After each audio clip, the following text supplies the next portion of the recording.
The Ohio Harness Horsemen's Association presents Freshman Focus. A look at 2-year-olds in training across the Buckeye State.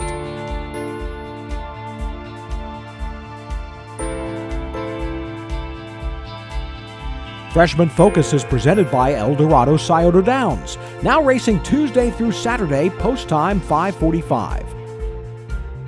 By Sugar Valley Farm, looking for your next quality standard-bred racehorse? Look no further than Sugar Valley Farm in Delaware, Ohio. And by the Ohio State Veterinary Medical Center, caring down to a science. And now here's your host, Roger Houston. For this edition of Freshman Focus, we're back in Delaware, Ohio, the home of the Little Brown Jug, and it's a beautiful sunny day for Freshman Focus. After these words, we'll sit down and talk with trainer Ron Steck. Racing is back at El Dorado Scioto Downs. Catch the excitement all summer long. Live racing every Tuesday through Saturday nights. First race post time is 5:45. Mark your calendar to see the future stars with a $150,000 Next Generation July 6th. Thrilling harness racing at El Dorado Scioto Downs. One track, 90 racing days, 100% action. Horse players can earn points with the new Caesars Reward Program. El Dorado Scioto Downs. Racing returns May 9th. Welcome back to Freshman Focus, and we're sitting down to talk with trainer Ron Steck to start things out today.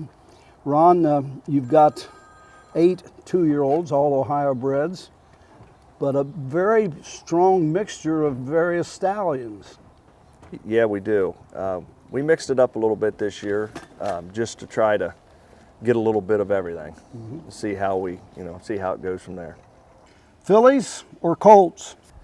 It doesn't really matter. Yeah. We just try to pick out the best pedigree for the price that we can afford. Yeah. The stable, bunch of homebreds, or did you purchase most of them? They are a couple homebreds. There's a Seaside filly here out of a mare I raced, Give No Lip. It's a homebred. And then we have my daughter Parker has a Do Me That Again colt that's out of a mare that she owned and raced, and I think that's the only two. You mentioned Parker working with you in the barn and everything like that. Your son Ranger, about to graduate from high school, 18 years old, and he's got a plan already for a summer job, so to speak. Yeah, he wanted to be here today, but he had some testing, and he wants to become a driver, so we'll see how that goes. It's going to be a long road for him, being as young as he is, but there's a lot of guys out there, Chris Page and Danny Noble and all them, and he pretty good buddies with them all, so we'll see how it works. Yeah. What races will we be driving in, stakes or the Signature Series? We're going to start out with the Signature Series with a horse that I own, the Next Triumph. Pretty nice old horse, and he will teach him a lot, I believe. With 2-year-olds, and you have 7 of them, Ohio breds, did you break them all, or did you send some out to be broke?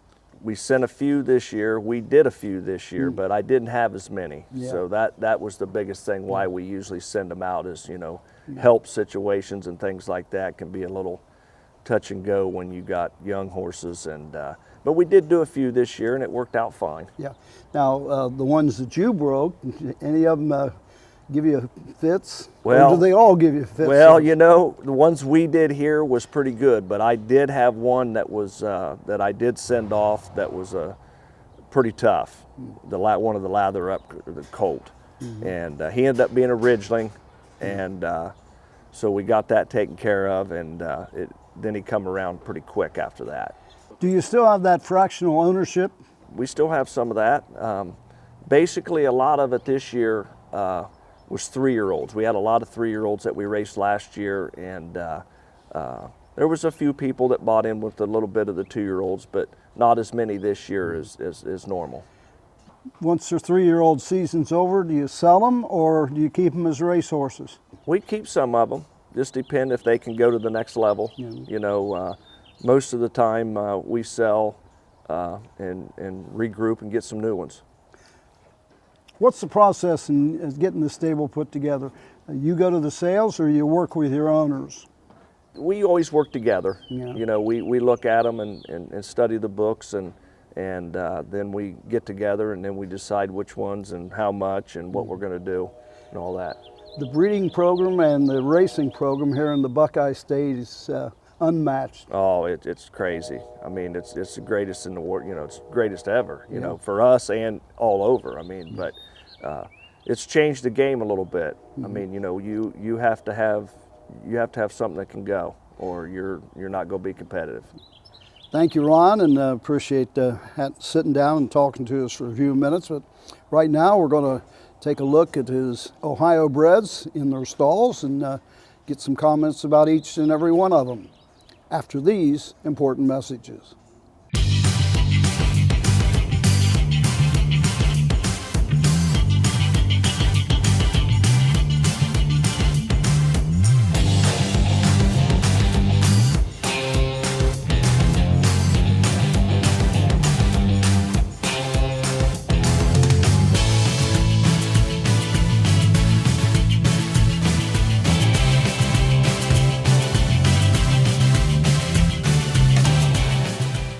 This is the filly Dancing Ballet by Dancing Yankee out of Rock and Roll's Finale.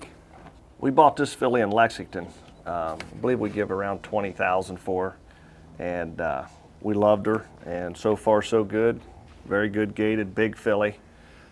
What did you see that you liked her and took her out of the sale? Well, you know, this is not a homebred. We bought her in the Lexington Select. I don't know. We just we of course buying all Ohio-breds, and again we bought different sires, different things, and so she's just one that caught our eye, and we got her bought. Now, how much you been with her? They around 220. 220. Yep. Her and the Seaside filly mostly trained together. Yeah. And when you train in 220, slower first half and then pick it up at a little coming home? yes, always try to go faster getting home than we do getting started. I was noticing out there today, it looked like you was going actually almost 1.5 miles instead of a mile the right way of the track. Yeah, I'd like to get them turned and let them get settled in and get, you know, down to business before you get started. So we haven't started doubling them up yet, but we'll start that real soon too. When you're going these 220 miles, what's usually the last quarter? Oh, 32 right now. You know, and we'll just keep picking up from here. And they're all pretty comfortable doing it? So far, so good, yes. Okay. This is the filly Dancing Ballet by Dancing Yankee. This is the filly Mad Walberry by Down by the Seaside out of the mare Give No Lip. Yeah, this is a homebred filly that we raised.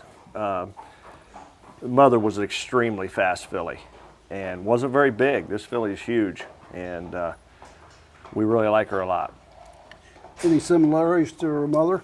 You know, her mother was half goofy, and this filly's got a great attitude, great discipline. She just does everything right. And I guess parents can have two kids and they have different personalities, so. Yep, the mares had like 3 foals. They was all little, and all of a sudden the Seaside's a giant. So I have no clue. We're hoping for the best. Well gated and everything? Real good gated. Been a mile around 220. Big halves, big quarters, but we're just getting ready to start going a little faster here. This is the filly Mad Walberry by Down by the Seaside. This is a filly Mare of Delaware by Well Said out of Wednesday's Whim. This filly here is a homebred. Freddie Reed right here in Delaware owns her. And nice filly, Well Said. She's got a great attitude for a Well Said, but she just maybe just a little bit behind the other 2 fillies, but she's like been in 22, so nothing that bad, but it's just it just took her a little bit to get started. How'd you come up with the name Mare of Delaware? Well, he's always wanted to name one that, so they wouldn't let him name it M-A-Y-O-R. So it had to be Mare of. So they took it, so we're going to roll with it. You had a horse last year that was named something with Delaware or something. Beast of Delaware. Yeah. How did he do? He's done pretty well here for me. So, Yeah. Mayor of Delaware, hey, Delaware's #1. Yep, we'll see how it goes. This is the filly Mayor of Delaware by Well Said. This is the gelding Bumblebee Bop by Lather Up out of Bebop Tina. Notice the gelding. Do you geld all your colts? Well, this guy here, we had a little bit of a problem. He was a ridgeling, and we didn't know it when we bought him. He was at Lexington Purchase also, and he just he was tough to break. So we had to cut him, and he ended up being a ridgeling. So that really made it better. Yeah. He's still got a lot of fire. But the vast majority of your horses, you do geld them though, don't you? Yeah, we do. I mean, you know, we race a lot, you know, maybe some fairs, not a lot anymore, but, you know, it's just hard to, if they're stud horses, you know, to get around and do that.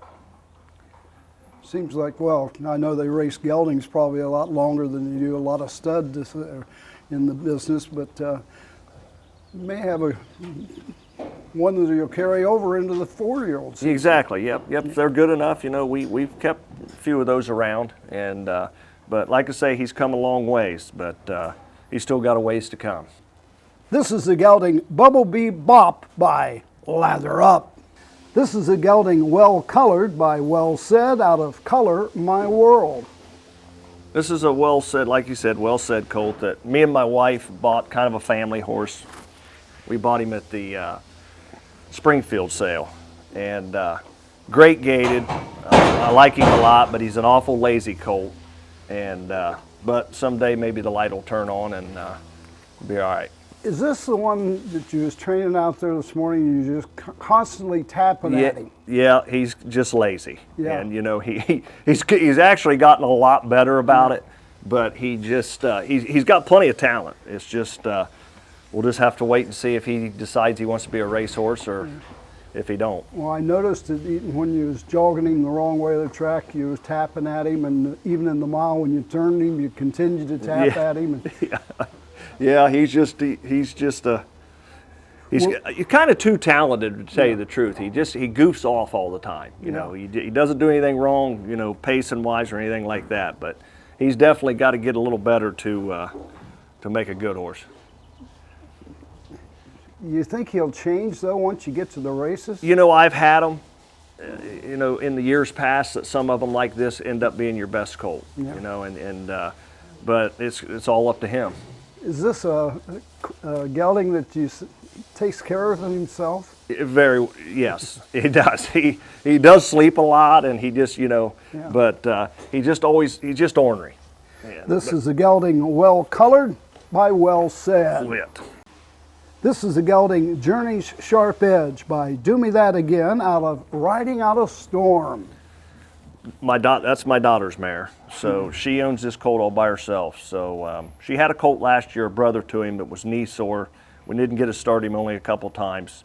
I really like this colt a lot. He's not very big, but he's mighty, and we'll see how it all turns out for him. But, did you say you bought him in a sale? No, he's a homebred. Homebred. Yep, my daughter owns the mare and everything. Yeah.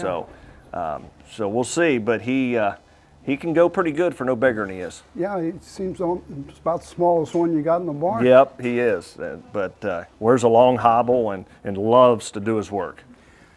A small horse with a long hobble? Yeah, he wears I don't know exactly, I haven't measured him, but he probably wears a 57-inch hobble. Yeah.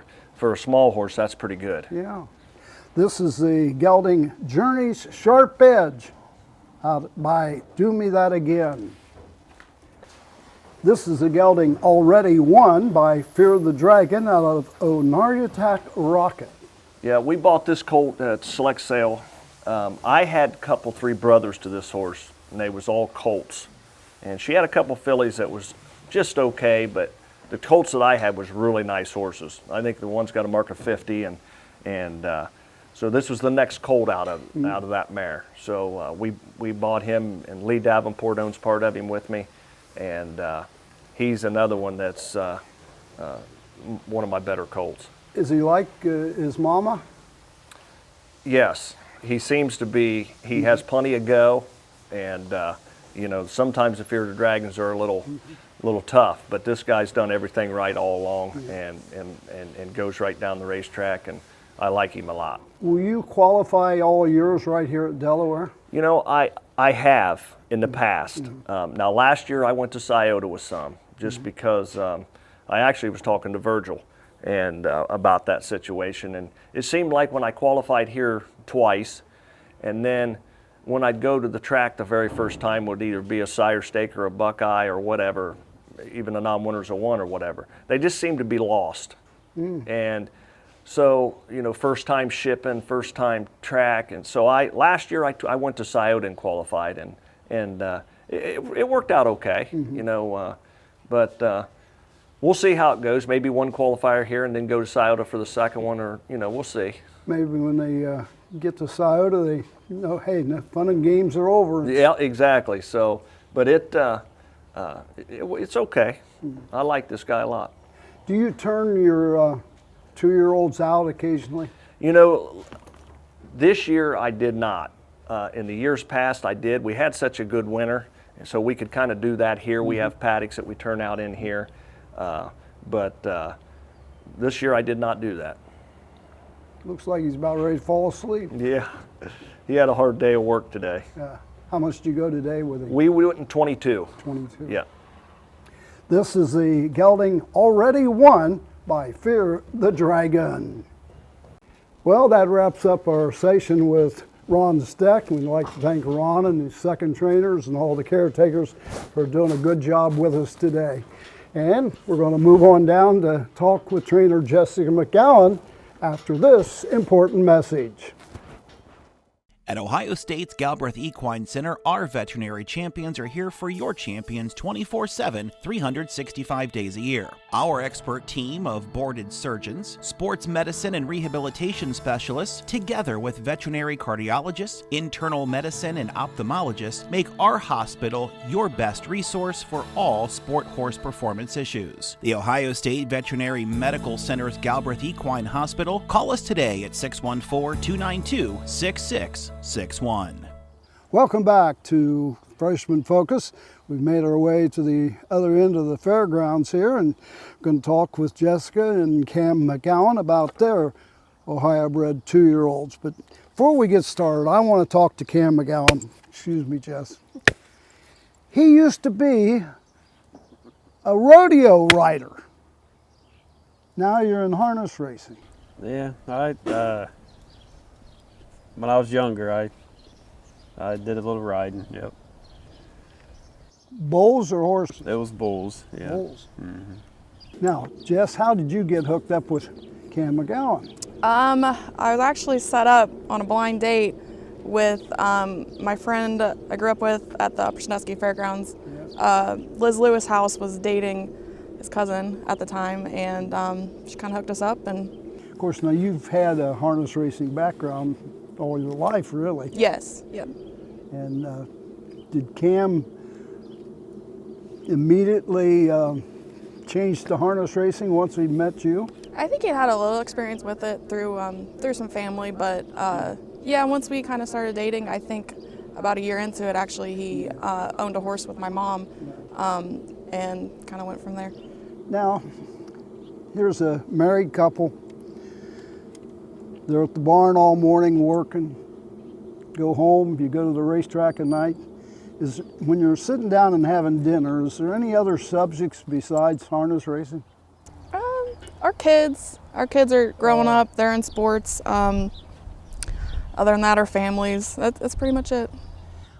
I can't, the women involved in harness racing, it's gotta be rough, especially when you have youngsters as well. And they have to kind of set your agenda.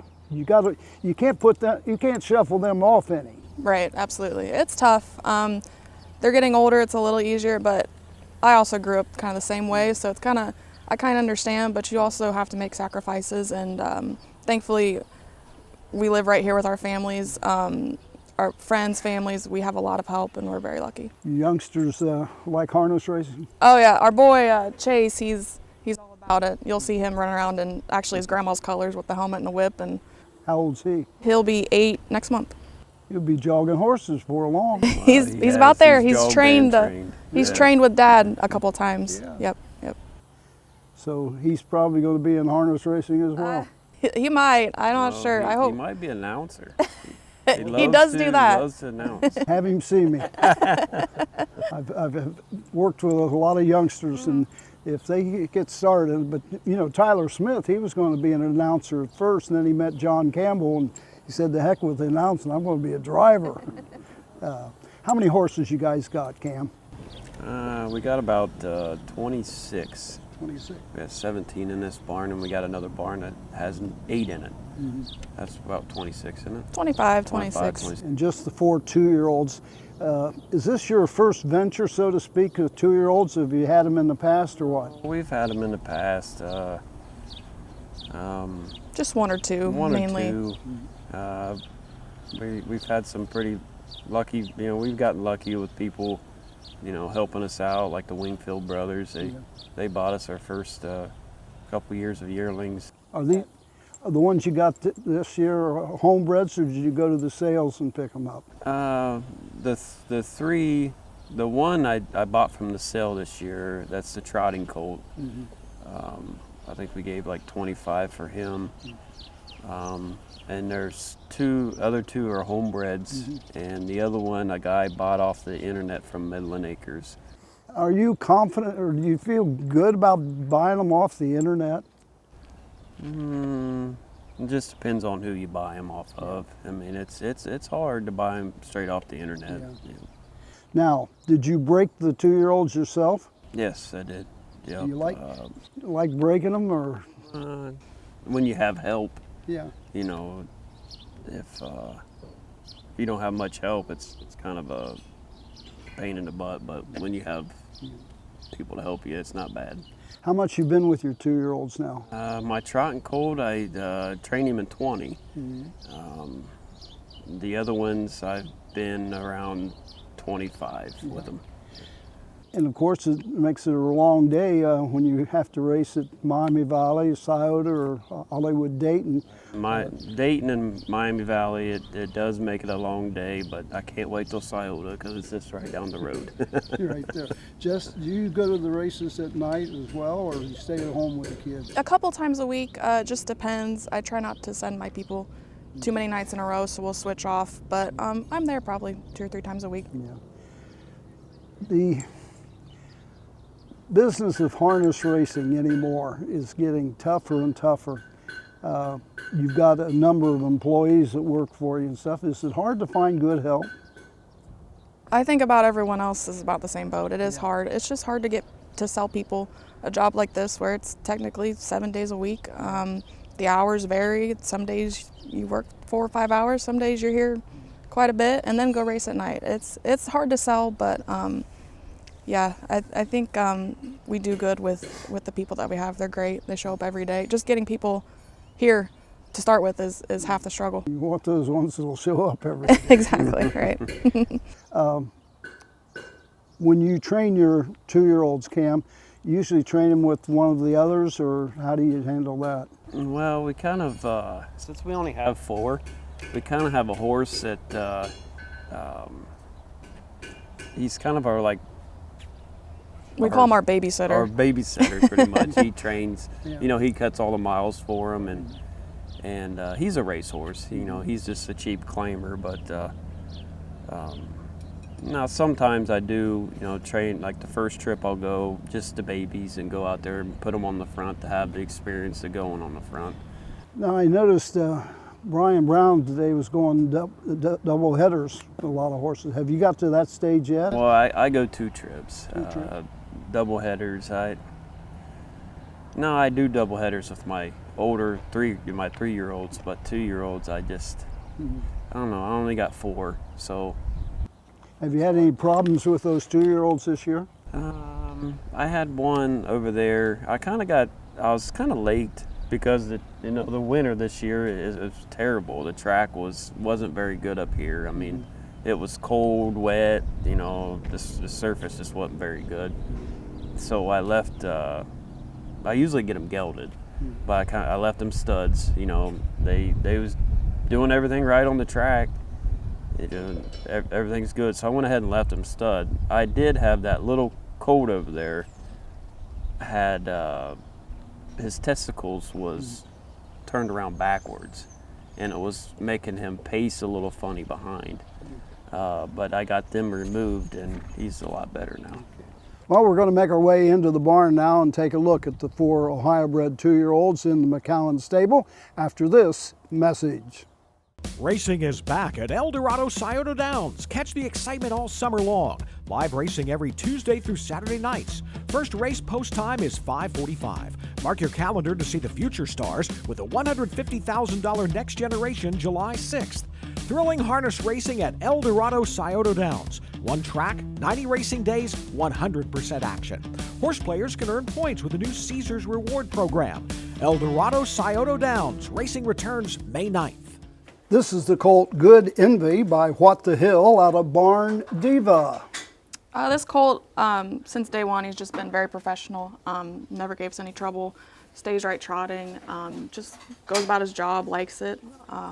He's owned by a handful of people. Daryl Vigna, Mike Vigna, we've had horses with here from Michigan.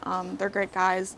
There's also a couple other guys here in Ohio, just own small percentages. A couple are smaller guys that also just got started here in the business with us. Equipment, does he wear everything, or is he pretty clean? Right now we're at just the trotting boots, shin boots for right now, and I think he just started with the head pull. Pretty simply rigged, a blind bridle, ear hood. How's he been? Great. Like I said, just does everything right. Has gone right to it. He actually gate schooled a couple weeks ago and went right to the gate, and he's just done everything right so far. In the barn, is she easy to take care of, or does she get a little fidgety? He's pretty good. He can be a little ornery, just kind of a little boy things, but other than that, no, he's great to be around. Yeah. He is the colt, but actually he's not being too bad of colt. No, he's pretty quiet. We've left him a stud here this long, just kind of feel like if we don't need to, just leave him alone, and so far he behaves well. That's been an answer by a few trainers. Some trainers, they want them all to be geldings. They don't want to mess with it, but I've talked to one trainer. He likes to keep him a stud as long as he can. I think it helps, maybe not also, but just muscling out, make them grow up a little bit. Just the hormones, I think, help make them kind of get a little sturdier, a little stronger. This is Good Envy by What the Hill. This is a gelding Seek and Destroy by Western Terror out of Tiger's Fancy. We actually got this guy a little later in the spring. Jeff Arvin owns him. He was with Rob Zink for a little bit. They got him gelded, and then they sent him to us. He was at a farm track, so here at the Fairgrounds, he kind of had a little transition period. We had a little trouble getting him to the track some days. We had to lead him there for a while. Didn't want to turn, just kind of getting used to things, but ever since then he's been going right along, training. He's settled down and he's going along nice. Now, somebody told me this morning that you don't take him to the track the main way, that you go a different way. Is that to keep him away from other horses going to the track, or too much traffic? A lot of the times we're lucky enough we have a back track here. We'll jog, I think most of them actually back there. Just to kind of keep him calm, keep him relaxed. For him, it took us a while. The backtrack is actually the first place we were able to get him to go on his own. So just kind of getting them used to new things. We don't take them out the same way every single time, just so they get used to different. Do you ever jog them yourself? I do, but talking about the help earlier, it's been a little struggle with help. It's a little easier to find riders than it is grooms. So now, do you take them all to the back track? I know they're totally different when they're on the back track compared to the main track here at Delaware. Do you try to take them all back there every once in a while? About 75% of them, I would say, go back there. Some of them are just okay either way. They'll go out front. Out front is obviously a little wider, a little easier to get around. I guess the idea is that they're more relaxed back Correct. there. Right. Yep. This is Seek and Destroy by Western Terror. This is the gelding Here's Why We Drink by Well Said out of Fiery Buckeye. This guy's a little behind. We started out really good with him, pacing right along. He got a little off behind. Found out he had OCDs and a hock and a hind ankle, I believe. So we got those removed. He just now started back jogging this week, so he's still a couple weeks back from training. David Smith of Bucyrus owns this guy. He named him, bred him, so. He hasn't drove you and Cam to drink though, has he? Not yet. There for a minute we were a little worried, but no, like I said, he was doing great before that, and hopefully we got that fixed. Is he doing, now that you brought him back and going with him, is he doing what you want him to do? Yes, yeah, he's just jogging a few miles right now. Like I said, he just started back this week, but yeah, going right along, nice and calm, going about his business. Will he catch up with the others, or I think so. We're still feel like it's kind of early. You know, we're not so far along that I don't think it'll. He stayed right along with him before he stopped. So. If you qualify him like the others do, it'd be in June, and a lot of territory to cover before we get to June. Yeah. You know, I don't think he'll be ready quite to qualify in June. You know, we don't want to rush, obviously. We spent all this time taking those trips out. Just want to be careful with him. So he'll probably be a little later than the rest of them, but, you know, money's at the end of the year. This is the gelding Here's Why We Drink by Well Said. This is the gelding Keen and Beach Fire by Bring On the Beach out of Keene, Santana. This guy is owned by David Smith and Josh Teets of Bucyrus. He was training good. He's kind of a smaller guy. I think we measured his hobble. It's only like 51. Pretty small. He is blind in this one eye, so right off the bat he kind of is behind the 8 ball. But we were training down, and his gait kind of got off a little bit. Found out that he was a ridgeling, and eventually both of his testicles dropped. We were able to get him gelded, and they were twisted. So got that taken care of. He just started back this week too, and so far so good. It seems to have helped, so hopefully he'll keep going right along. Now I gotta ask, and it has nothing to do, well, maybe it does have something to do with the horse. I see most of the horses are on sawdust, but you got him on straw. Because of just gelding, like I said, it's been 2 days since he got gelded, I think. You know, you don't want sawdust to get up in that and get that infected. So straw kind of prevents that from happening. So that's why he's on straw. Yeah. How is he out on the racetrack? He's pretty good. Goes right along, wants to do it, tries. He just had some physical problems that we had to take care of. But good attitude, like I said, wants to do it. So. Has he been around 20? 25, I believe. Pretty close. Will you reach a point where you'll kind of back off with him, or stay at the same speed for a while? I think we'll get down to about 15 and kind of back up a little bit, just depending what the date is when we get there, how close we feel like we are qualifying. You know, you don't want to go too fast too soon. I noticed most of your horses seem kind of calm and cool and collected. They're buffaloing you guys in here right now. They're all pretty decent. They're all, but 2-year-olds, you know, it's hard to tell. They all have their moments, but for the most part, they're all right. I was setting it up for takes a woman's touch. Well, Jess, thank you ever so much. This is the gelding Keen and Beach Fire by Bring On the Beach. Well, that wraps up this edition of Freshman Focus. We'd like to thank Cam McCown and his wife Jessica for giving us some time today and jogging our horses for us. And I'll tell you, they are well-mannered, and I still say it's a woman's touch. Wait a minute, I'm touching him. Well, see you next week. This has been Freshman Focus, a look at 2-year-olds in training across the Buckeye State. Freshman Focus is presented by Eldorado Scioto Downs, now racing Tuesday through Saturday, post time at 5:45. By Sugar Valley Farm. Looking for your next quality standardbred racehorse? Look no further than Sugar Valley Farm in Delaware, Ohio. And by the Ohio State Veterinary Medical Center, caring down to a science. Freshman Focus is a presentation of the Ohio Harness Horsemen's Association.